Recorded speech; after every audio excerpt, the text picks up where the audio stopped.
getting ready for Saturday. Usually quite busy. First match up is Bournemouth-Liverpool, and the odds are pretty terrible, really. I wouldn't be getting involved at this stage.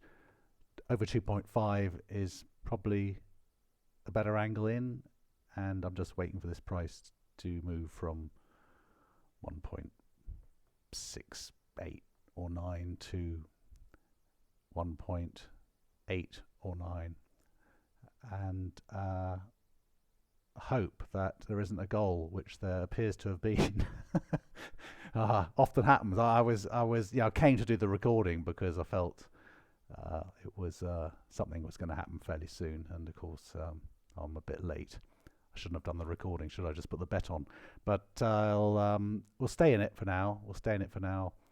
And maybe it's been called offside. I'll check back in a minute. Cheers. The goal was indeed offside, but because of the fact that Liverpool had the ball in the back of the net and they're on top, the price has just stalled, really, even gone backwards. So I am just going to have to wait a little longer. It's one of the benefits of the live trading era, is that you can move into a match whenever you choose, and certainly at the beginning of this game, where the price was probably 1.58, 59, you wouldn't have really wanted to get involved. But now at 1.75, it's more of a reasonable proposition, and you've also had a chance to see what's going on the pitch. So I'm going to place my first bet at around 1.78, and then another at around 1.8, and just let those run for the moment. I'll come back when there's a bit more action. Cheers. So Bournemouth really have had some good opportunities. They are being quite stubborn, and Liverpool have also had a few chances, but you can see they're a class above. But Bournemouth are like an AK-47, I suppose. They're cheaply assembled, but are managing to operate in very harsh conditions, and the sum equals more than the parts at the moment. So they're putting on a good stubborn resistance. So we will just see how this goes.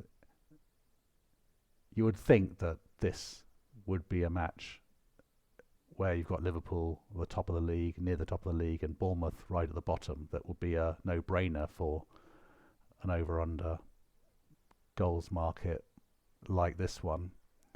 But there is nothing certain in football, and I would say there is it's even less certain in the Premier League. So I thought long and hard before I came into this match. So Bournemouth have scored. Not that big a surprise, actually, other than the fact that they're a team at the bottom of the league. Maybe that bodes well for more goals, because you would think that Liverpool would come back into it at some point, but we'll wait and see. So half time, score is still 1-0 to Bournemouth.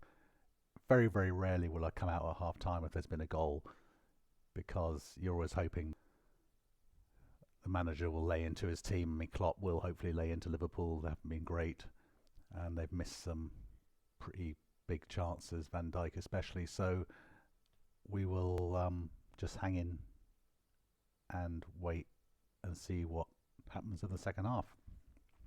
Cheers. So second half underway. Liverpool were out early. They must have got a bit of a bollocking from Klopp, and I'm just going to stay in and see how the early part of the second half goes. Around 64 minutes, and score still the same. Problem we've got is that Bournemouth, not surprisingly, aren't brilliant finishers, and they, although they're doing more than Liverpool, the quality in the final execution isn't the best, and Liverpool huffing and puffing but aren't creating much themselves. So this could be a match where we look to cut our losses. So I'll be looking at that in the next few minutes. There's been a penalty awarded to Liverpool, VAR check, and it's been given.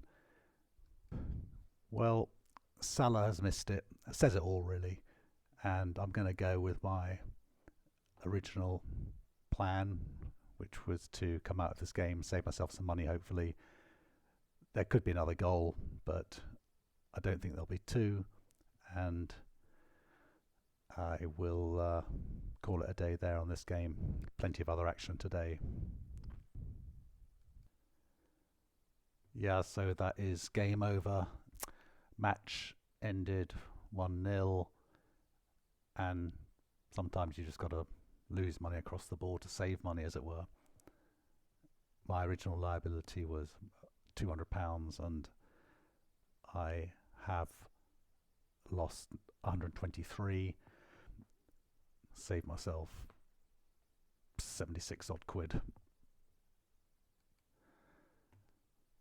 So it's not a bad video for illustrating the differences between the match looking like there'll be goals towards the end, as in the last video put up between, I think it was Troy and Monaco, where I stayed in, and this one, which, although it was quite open towards the end, it was just not open in the right way. It's sort of scrappy, and then you've got Bournemouth, who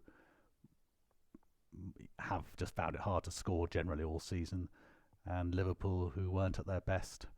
All right, well, hopefully that's helped illustrate some of those issues. Cheers. Bye.